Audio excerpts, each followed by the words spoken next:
In the burning sands of northern Africa, beneath a hot desert sun, a powerful kingdom thrived for thousands of years.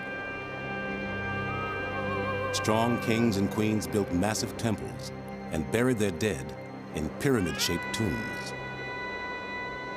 But this is not Egypt, and the people who made these monuments were not ancient Egyptians. This is the Sudan, the largest country in Africa and the birthplace of Nubia, a golden kingdom nourished by the Nile. At that time, it was the largest country of the whole world. It was an empire, a real empire. An empire with a language that scholars still can't read. Lost in the shadows, the history of ancient Nubia has remained a mystery until now.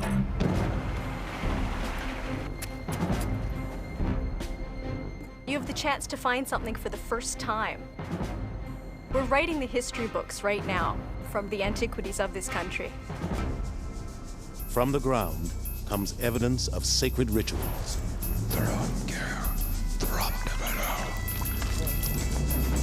An ancient crime scene.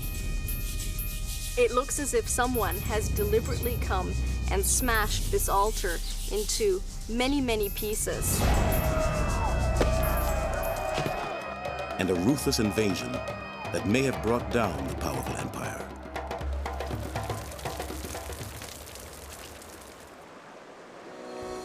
Turning detective, these archaeologists will use the tools of their trade to piece together the final days of a lost city and bring to life a forgotten kingdom, a land called Nubia.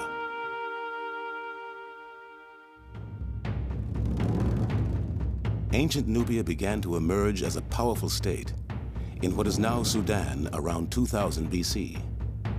Not long after the first Egyptian dynasties had forged their own nation farther to the north.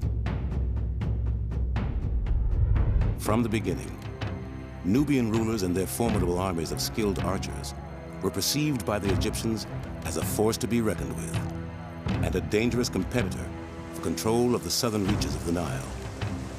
For many years, Egyptian pharaohs held sway over their southern adversaries.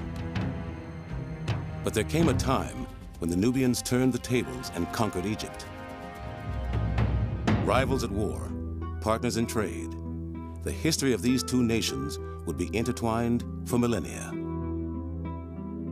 Today, it's the Egyptians who bask in the limelight, but the story of one of their greatest rivals is beginning to emerge from the shadows.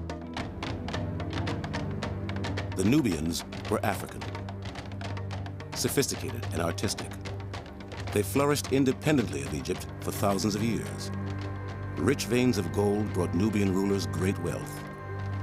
Artists excelled at fashioning the precious metal into jewelry to adorn their royal patrons. Ceramics produced by Nubian potters were considered some of the finest in the ancient world. Nubian architects not only built temples to a unique pantheon of gods, they also revitalized Egyptian traditions. Today, Sudan has nearly 3 times as many pyramids as Egypt. When I think about all those powerful kings who ruled over the Sudan, I like very much that those people would have been my ancestors. Always I feel I am part of them. In the 1920s, Harvard archaeologist George Reisner excavated Nubia's magnificent tombs and laid the foundation for a chronology of kings and queens that spans more than 1,000 years. We have their names, but many of their stories are still lost in the cryptic code of the Nubian script. To decipher the language, archaeologists dream of finding a new Rosetta Stone, like the one used to translate Egyptian hieroglyphs in 1822. That would be absolutely fantastic if we were to find such a document. It's a scholar's dream to find a clue to solve a puzzle like this. Now a remarkable new site, a lost city in the sand, may hold the key to unlocking Nubia's past.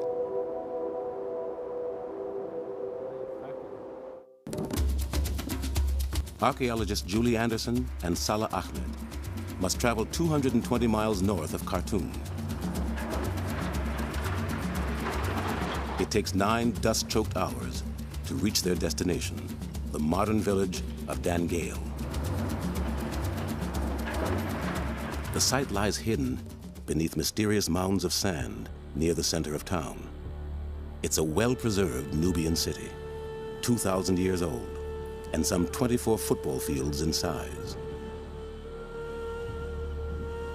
European explorers passed through this remote corner of northern Sudan in the 1800s. They left record of red brick rubble-strewn mounds. But it wasn't until Julian Salah explored the site 3 years ago that the existence of an ancient city was finally confirmed. We started digging, and in the first 20 minutes, we found what looked like a floor, and we started clearing it off. And then we found the edges, and we realized it was a huge wall we were standing on. It wasn't a floor at all. It was quite a shock. We suddenly began to understand that the site was absolutely huge, much, much larger than we had ever anticipated.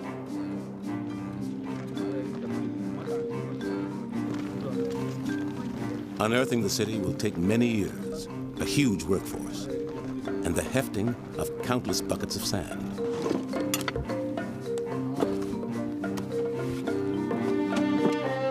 But already, an impressive structure is coming to light. Beneath one of the central mounds, the team has found the remains of one of the largest temples in the Sudan. Julie and Salah don't know exactly when it was built, but they believe it is dedicated to the supreme god worshipped by both Nubians and Egyptians, the ram-headed Amun. Temples to this king of gods have a classic shape, based on the one built by the Egyptians at Karnak, and the layout of Dangail seems to follow suit. After several months of hard labor, the workmen have moved over 1 million pounds of sand and exposed one of the finest paved courtyards Salah has ever seen. I'm actually sitting on the floor of the second courtyard of the Temple of Dangail, and as you see, it is a very beautiful floor, beautifully done, carved in sandstone tiles. The joints between the tiles are very narrow and they are really very compact. It looks fresh, as if it has never been used.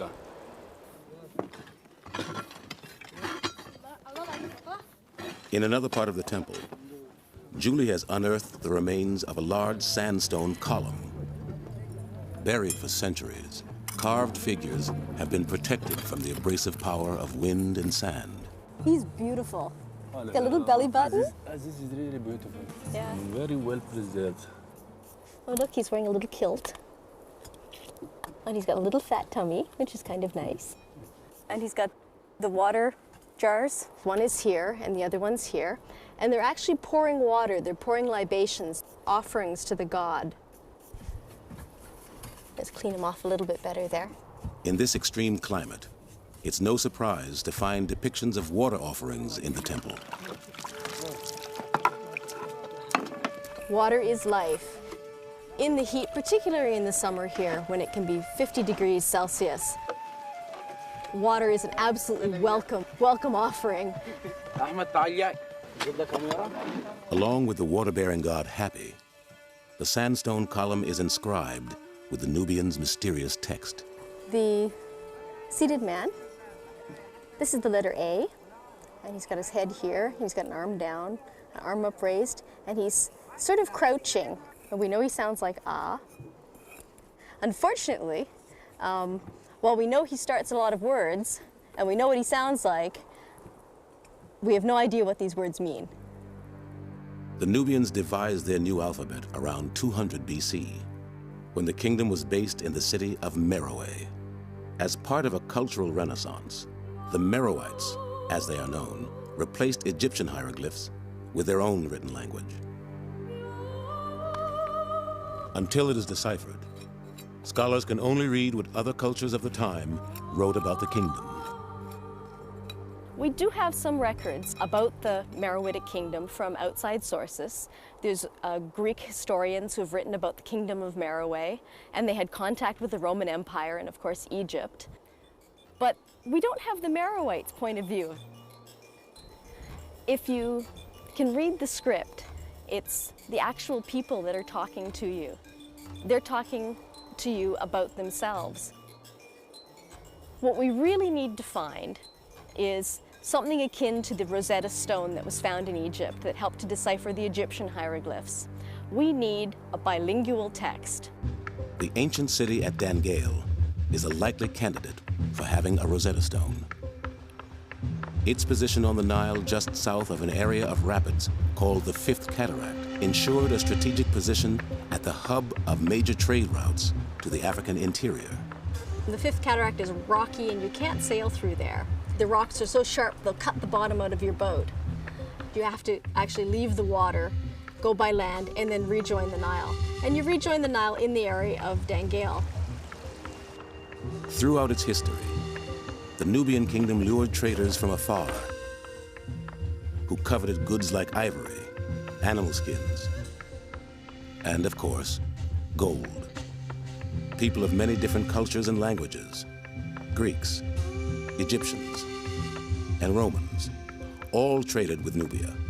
Many would have passed through Dan Gale and may have left a bilingual inscription. But for now, the only avenue to the Nubians' past lies underground. Here, you have to dig, you have to put dirty, you have to bring things out of the sand, to study them, to draw them, and to make your analysis out of that.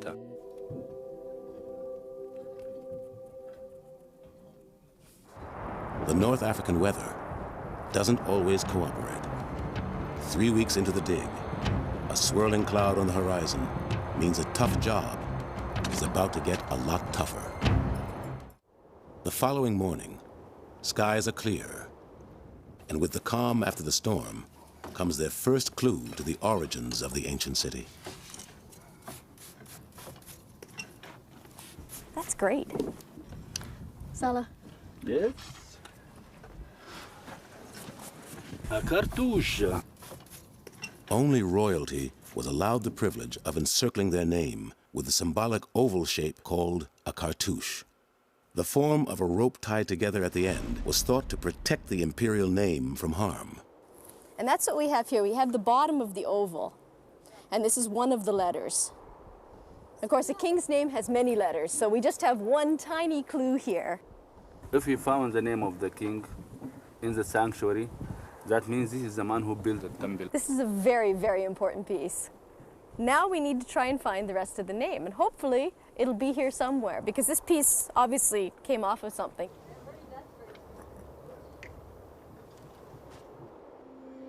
Though Julie and Salah don't know exactly who built the Amun temple at Dan Gale, they suspect it dates back some 2,000 years to the Meroitic period. This was Nubia's golden age, when the great kings ruled from Meroe and were buried in the royal cemetery in tombs with a familiar form. Influenced by their proximity to Egypt, the Nubians admired the massive tombs at Giza and began burying their royalty in pyramids of their own. They adapted the shape, favoring a much steeper-sided pyramid. Adjoining offering chapels were richly carved with scenes representing the comfortable afterlife of the king, attended by his many servants.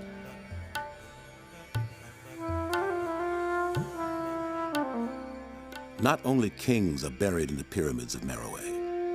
After the 3rd century BC, a series of strong queens occupied the throne and may have been co-regents.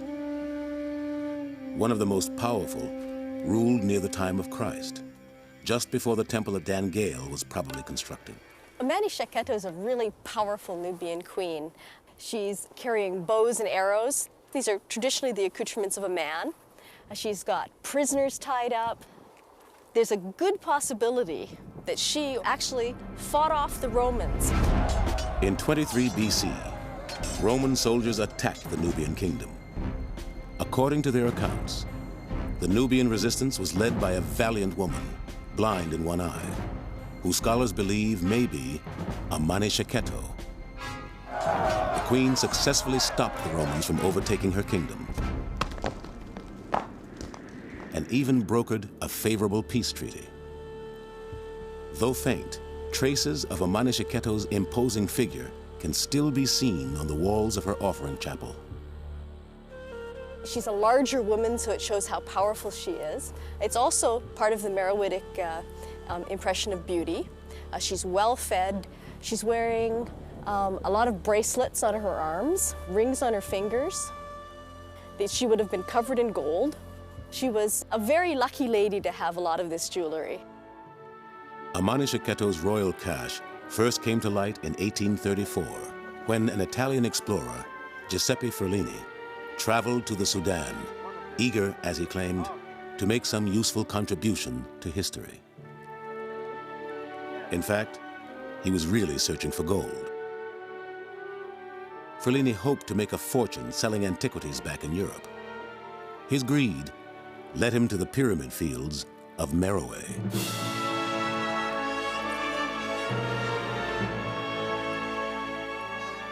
According to his diary, Ferlini directed his workmen to dismantle Amanishaketo's tomb at nearly 100 feet high, one of the best preserved in the cemetery.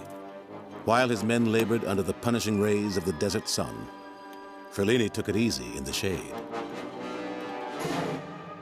The excitement began when a faithful servant summoned him from the top of the pyramid.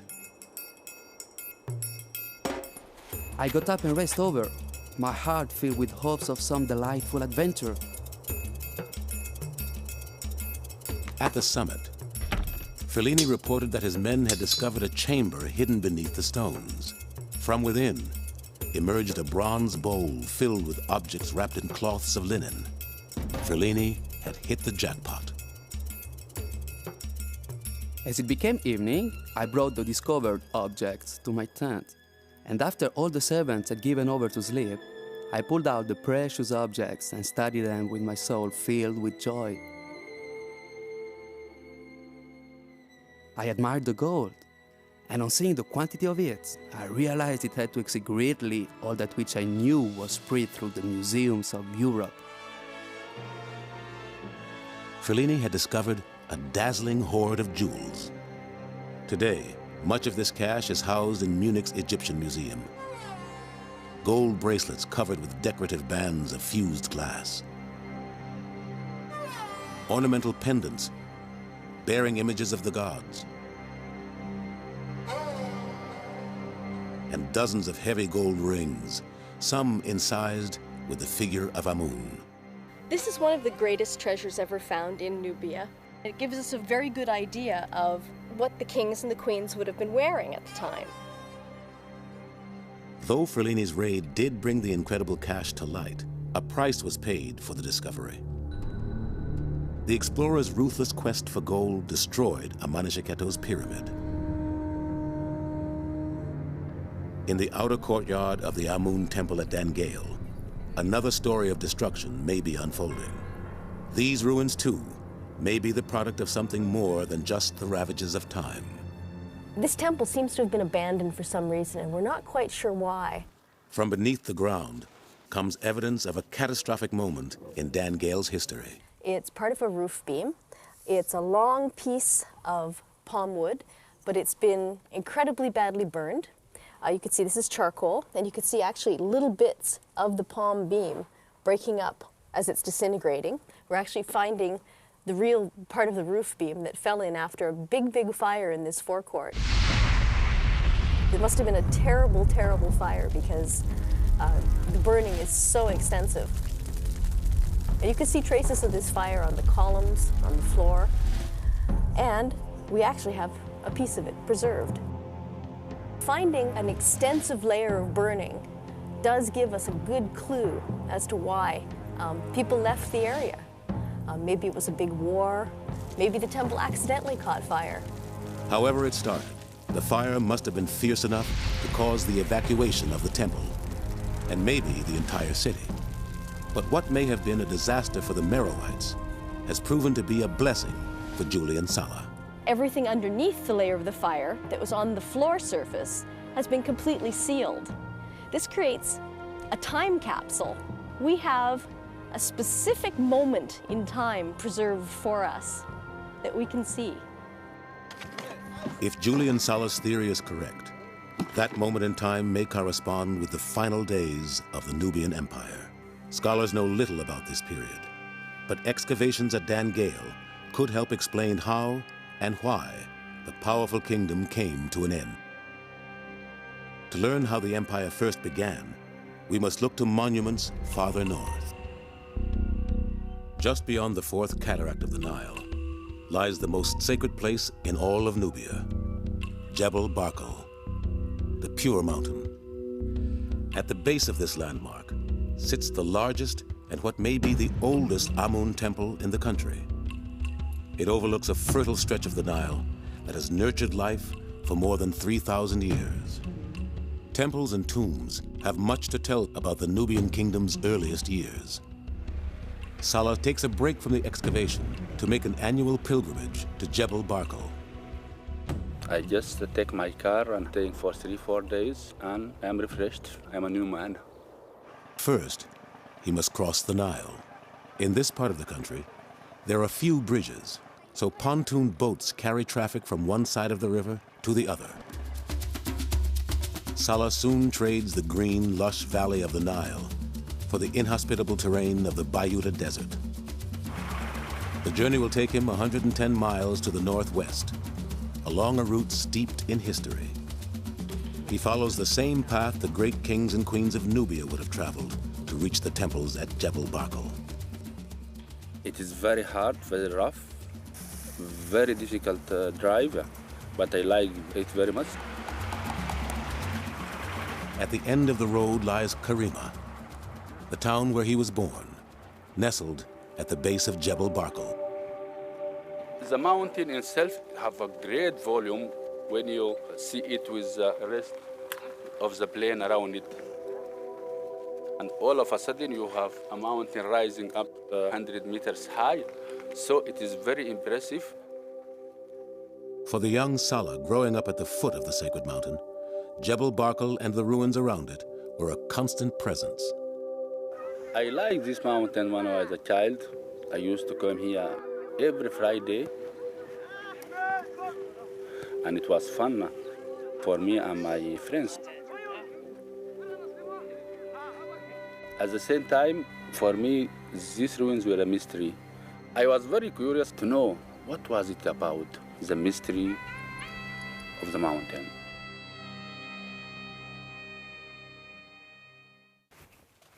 The mystery dates back 3,500 years to some of the greatest pharaohs of Egypt, Nubia's northern rival. In the shape of Jebel Barkal's pinnacle, they saw the most powerful sign of kingship, the cobra, or uraeus. You will see really the silhouette of a crown with the symbol of kingship on front of this crown. Since it was Amun, the god of gods, who granted kingship, the Egyptians built a temple here in his honor. Expanded over the years by Nubian kings, the temple is the largest in the Sudan, but time has taken its toll. Carved columns like those Julie and Salah have uncovered at Dan Gale no longer exist, worn away by centuries of exposure. Weather conditions are very harsh, so now the temple and the whole site is really in ruins. But when the temple shone like a jewel at the base of the sacred mountain, the mighty Egyptian pharaohs would have traveled hundreds of miles to be crowned here by the high priests of Amun. This was the holiest place in the Nile Valley. They were thinking from long away that Amun was dwelling here. Inside the base of the pinnacle lies a temple to the goddess Mut, wife of the god Amun. Salah can read the mythology of the mountain carved on the temple walls. You can see clearly the silhouette of the mountain. A high outcrop with a flat top, like that. And in front, you can see the snake and the sun disk, which is a symbol of kingship. And inside the mountain, we can see Amun seated on his throne. This was the ancient belief that Amun was dwelling inside the mountain of Jabal Barkal. In the 8th century BC, the once powerful Egypt had grown weak and lost its hold on the sacred mountain. The Nubians assumed control of Jebel Barkal, calling themselves the true sons of Amun, and eventually became so powerful they marched on Egypt. They conquered their northern rival and founded the 25th dynasty. Everybody thinks that the Egyptians were the masters of the Nile Valley, but it was not the case all the time. For a period of more than 100 years, the Nubians were the masters of Africa. King Taharko was the most prominent in this powerful lineage of Nubian pharaohs who came to rule over the land of the pyramids. Their kingdom now incorporated all the wealth and splendor that had defined the Egyptian civilization. For almost a century, the Nubians controlled a territory that today would stretch from Khartoum all the way to Palestine. Maybe at that time, it was the largest country of the whole world. It was an empire, a real empire. Though the Nubians ultimately lost control of Egypt to an invasion of Assyrians, this didn't put an end to their kingdom or their loyalty to the great god Amun. They regrouped in the south and would flourish for another 1,000 years, building temples to the god of gods all over their realm. It is Salah's mission to restore the legacy of his ancestors. Now it is part of my life to go out of home to excavate. I have to dig something. I have to discover something for the history of Sudan.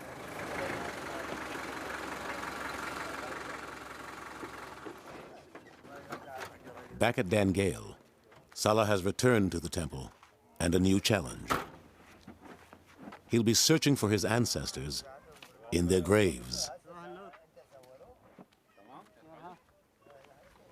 On the edge of town, within a stone's throw of Dan Gale's modern cemetery, workers on an irrigation project have uncovered an ancient burial ground.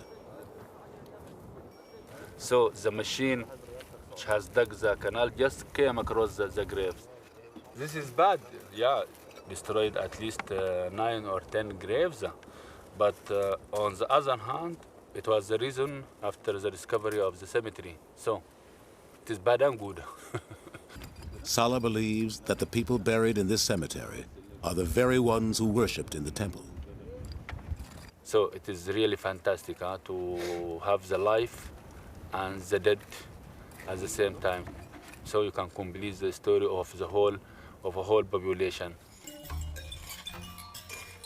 At the temple, Julie and the excavation team continue the battle against heat and sandstorms, hoping to unlock more of the mystery of the Amun temple. The removal of another 3 feet of fill reveals more of the sandstone columns and a now familiar figure, the Nile god the ancient Nubians called Hapi. The water bearer is making multiple appearances in the inner courtyard.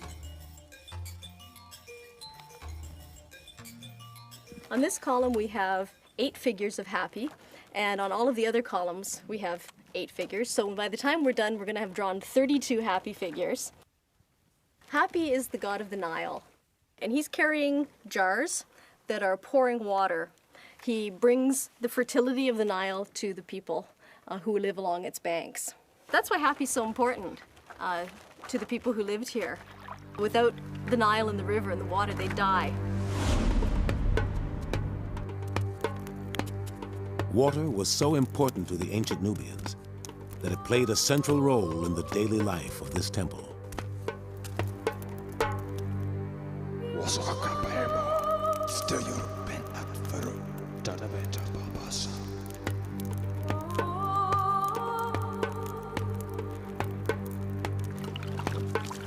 The priests would have offered libations to the gods. Particularly here, it would have been the god Amun.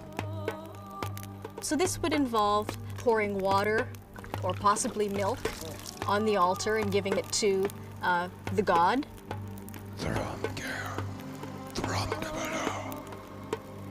The priests of Amun would have carried out this ritual in the most sacred part of the temple, the innermost sanctuary.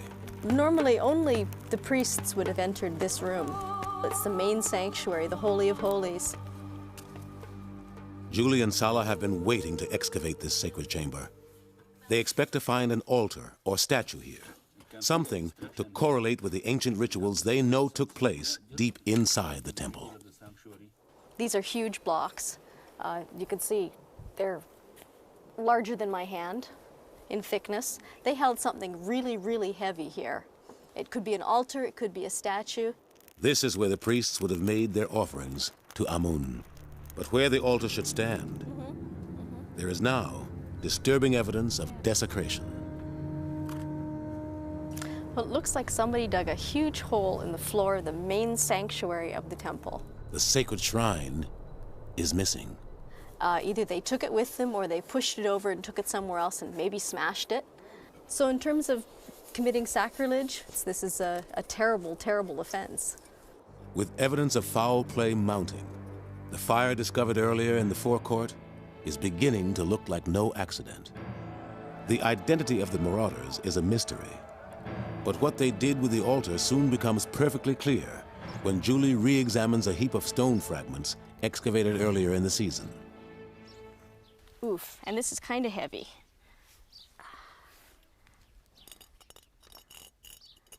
This is the top corner of an altar. It's also, as I said, quite heavy, so it took a lot of muscle to break this piece into the numerous pieces that you see here.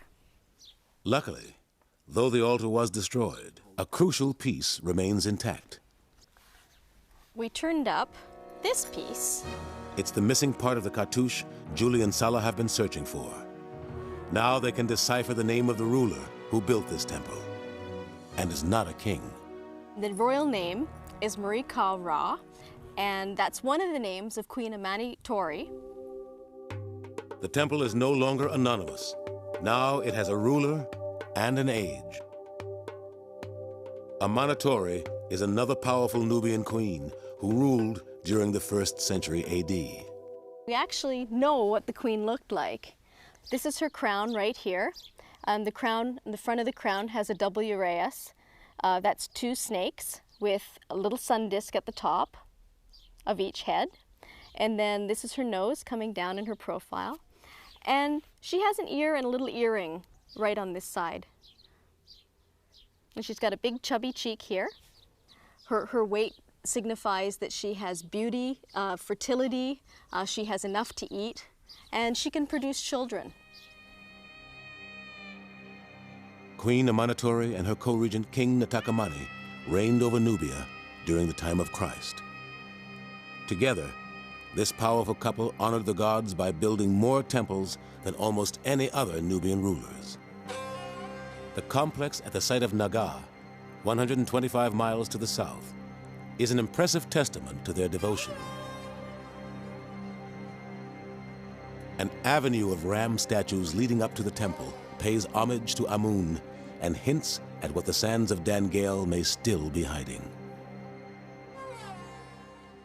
Like all Nubian rulers, King Natakamani and Queen Amani-Tori would have been officially crowned first at Jebel Barkal. From there, they would have visited many of the most important temples in their kingdom, like Dan Gale, to be crowned ceremonially by Amun. Amani-Tori and Natakamani approached the temple, Dan Gale, by boat, sailing up the Nile. And then they would have headed towards the main sanctuary. The Amun temple complex would have appeared like a mirage on the horizon.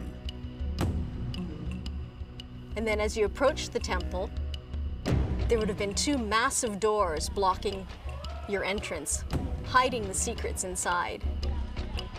Led by the high priests, Queen Amani-Tori and King Natakamani would enter the temple, followed by their courtiers, and proceed to the inner sanctuary. They would lift incense up, and so the place would be smoky and smelling of frankincense.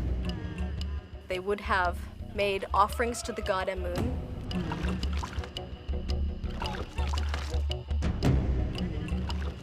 And then the priests of Amun, speaking for the god Amun, would have indicated who the successor, who the next king was going to be. And then the crowning would take place. The king is officially crowned by Amun. So presumably that would be by his representative, the high priest of Amun.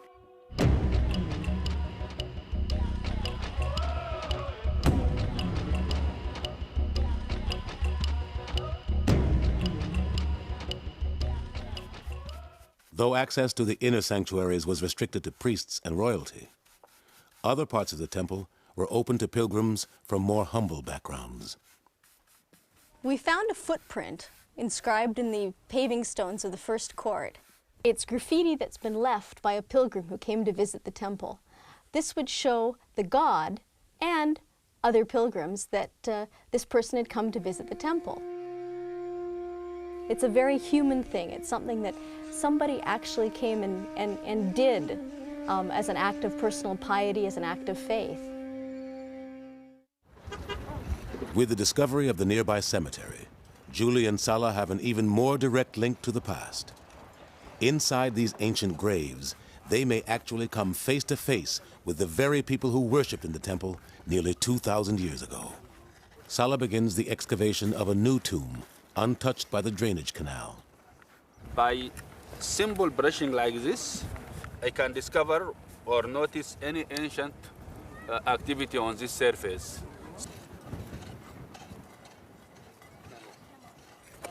But here I have to be very careful because I have to follow exactly the limits of the original shaft.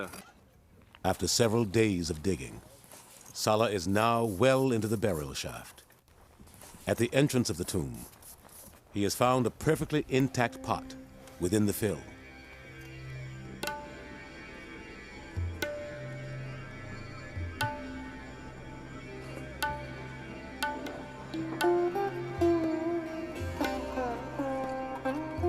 But it is a beautiful one. I like it. I like very much the form. See, the form is really very beautiful. The color is also very nice. I think it is a very beautiful museum piece. Huh? The pot probably held incense, burned as a ritual by the family of the deceased. As a final sign of grief, vessels like this one were placed upside down just outside the grave. The shaft would be sealed for what the Merowites believed would be eternity. Families may have looked for solace in the temple, praying for the sick, mourning the dead. Others may have come to thank the gods for a new birth or a bountiful harvest. Those who wished to enter the temple complex passed first through a towering pylon gateway. Halfway down a paved avenue lined with rams, they would have enjoyed a brief respite from the sun beneath a shady kiosk. Ahead lay the great wooden doors of the temple. The whole temple would have been painted. The columns would have been painted. The walls would have been painted. There would be color everywhere. The base of the walls and columns in the outer sanctuary were encircled with figures of water-bearing happy gods, while images of the king and queen making offerings to Amun adorned the upper reaches of the chamber. Even statues of the gods would have been enlivened by color. Each day, the priests of Amun would attend to his countenance, applying a rim of black coal to enhance the ram's red-painted eyes. So far, the team has found no trace of these Amun statues they know should be somewhere inside the temple complex. But what they find in a new trench outside the main doorway leads Julie to believe the missing figures could have suffered the same fate as the altar from the inner sanctuary.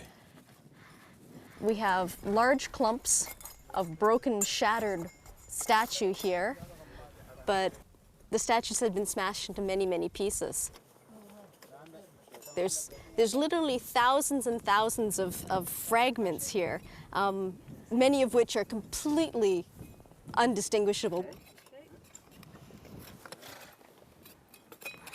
After hours of digging, finally, a piece they recognize. Oh. It's the red-painted eye of a ram. Hi. The eyes of the ram did look like this, so this does tell us that they were ram statues. And we were looking specifically for rams because that is the animal of the god Amun. Unlike the ram statues at the Amun temple at Naga, which are still intact after all these years, their counterparts at Dangale have suffered a much harsher fate. It looks like people basically went down the avenue purposefully, step by step, and went to each statue, pushed it over, smashed it, and then moved on to the next one. Hard work. But the perpetrators didn't show up empty-handed. Right within the temple, at the scene of the crime, we found this. And I had no idea what it was at first. It's burned on one side, it's a very heavy rock, and it fits nicely in my hand. And then we started looking at it a little bit more and realized that the striking surface is right here. It's a hammerstone. So we had this hypothesis that a rock such as this could have been easily used to break these pieces, the ram and the altar, into many, many small pieces. With a similar tool, not an artifact, Julie will put her theory to the test on a large chunk of sandstone. This is a type of sandstone that's like that used in the rams in front of the temple. So let's pretend that this is a ram that I've just pushed over.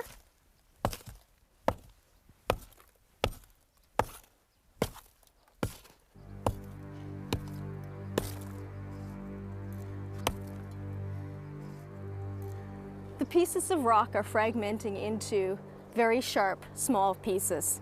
They look very similar to the pieces that we're getting from the altar. I'm pretty happy with this demonstration, in fact. It looks very much like these stone tools could have done the job. We have a crime on our hands here. It all adds up to an invasion. Ruthless and determined, some powerful force swept through Dangale and laid waste to the sacred temple. The invaders ransacked the sanctuary, obliterated reference to the Nubian rulers, and destroyed the symbols of their gods. They looted everything of value.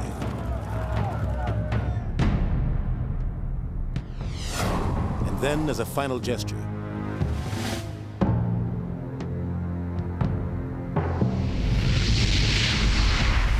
burned the temple to the ground. Had they come to overthrow the Nubian Empire? The Meroites had formidable enemies at the end of their reign, raiding nomads from the desert and a rival kingdom in what is now Ethiopia. The decline of the Nubian kingdom in the 3rd century AD may have prompted the attack at Dangale. One thing is sure, the ancient city never recovered from the blow. Once it was destroyed, the people of Dangale abandoned the temple and their homes. We've managed to find these answers, and that's really exciting. Now we're looking for some of the details, but we have the answers to the big questions, and that's incredible. It's a tremendous payoff for their first seasons of excavation, but Salah is still hard at work in the cemetery. He has finally reached the inside of the tomb. A massive offering pot is found within.